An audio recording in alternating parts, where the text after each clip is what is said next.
Ada banyak orang Indonesia yang mikir bahwa namanya moge, dia itu harus 4 silinder. Kalau nggak punya 4 silinder, maka dia itu bukan moge yang sejati. Dan menurut saya itu, ini lucu, karena mereka nggak konsisten dengan peraturan ini. Misal IR6, dia itu mesin 650 cc, 2 silinder, dan karena itu, ada banyak orang yang mikir bahwa itu sebenarnya bukan moge, tapi cuma motor kapasitas gede, tapi bukan moge. Like, okay, sure. Tapi Harley Davidson, dia itu mesinnya V-twin, 2 silinder, dan gak ada yang akan argue bahwa itu bukan moge.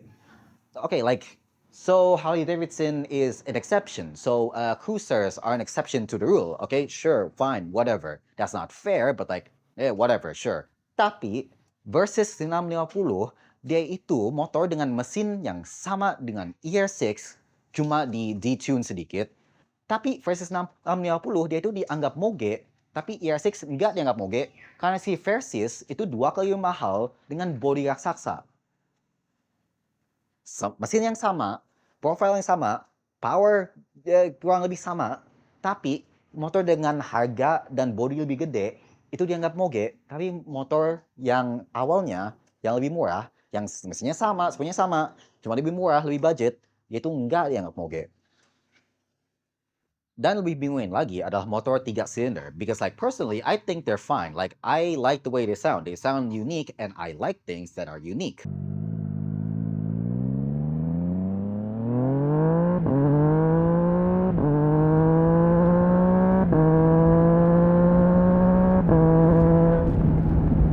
Tapi ada banyak orang Indonesia yang ngeliatin motor 3 silinder lalu mikir kayak, apa sih itu ngapa dibikin itu kayak moge, nanggung-nanggung, like nanggung?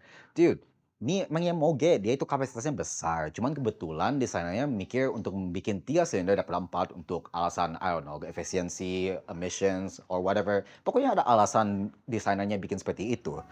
Bukan berarti itu bukan moge, bukan berarti itu bukan motor yang bagus. Tapi di Indonesia, karena motor itu punya kapasitas besar, tapi nggak punya 4 silinder, maka otomatis motornya dianggap jelek.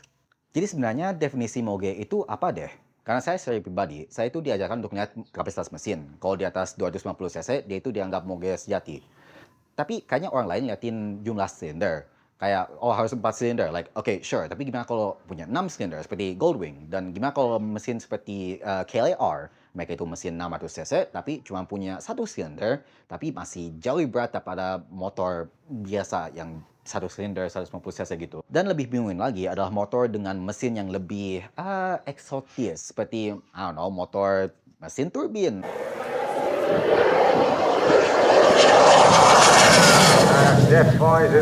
Atau motor rotary. Because, you know, that exists. Dan bagaimana kalau motor listrik? Gimana kamu bedain motor listrik kecil dengan motor listrik gede? Apa kita nanti mau ngeliatin body seperti ER6 sama Versys? Atau nanti kita ngeliatin, you know, kapasitas mesin seperti orang normal? I think this is kind of funny, but it's also like kind of frustrating, and also it's just dumb, pedantic bullcrap stuff like that. If there's ever gonna be a revision to the tax system where we're gonna separate moges and mochils, then this might be a actual serious discussion. Personally, I like to consider anything above 250cc as a true moge, but what about you guys? Tell me what you think in the comments. Tell me how you define what is a moge and a mochil. I would really like to know.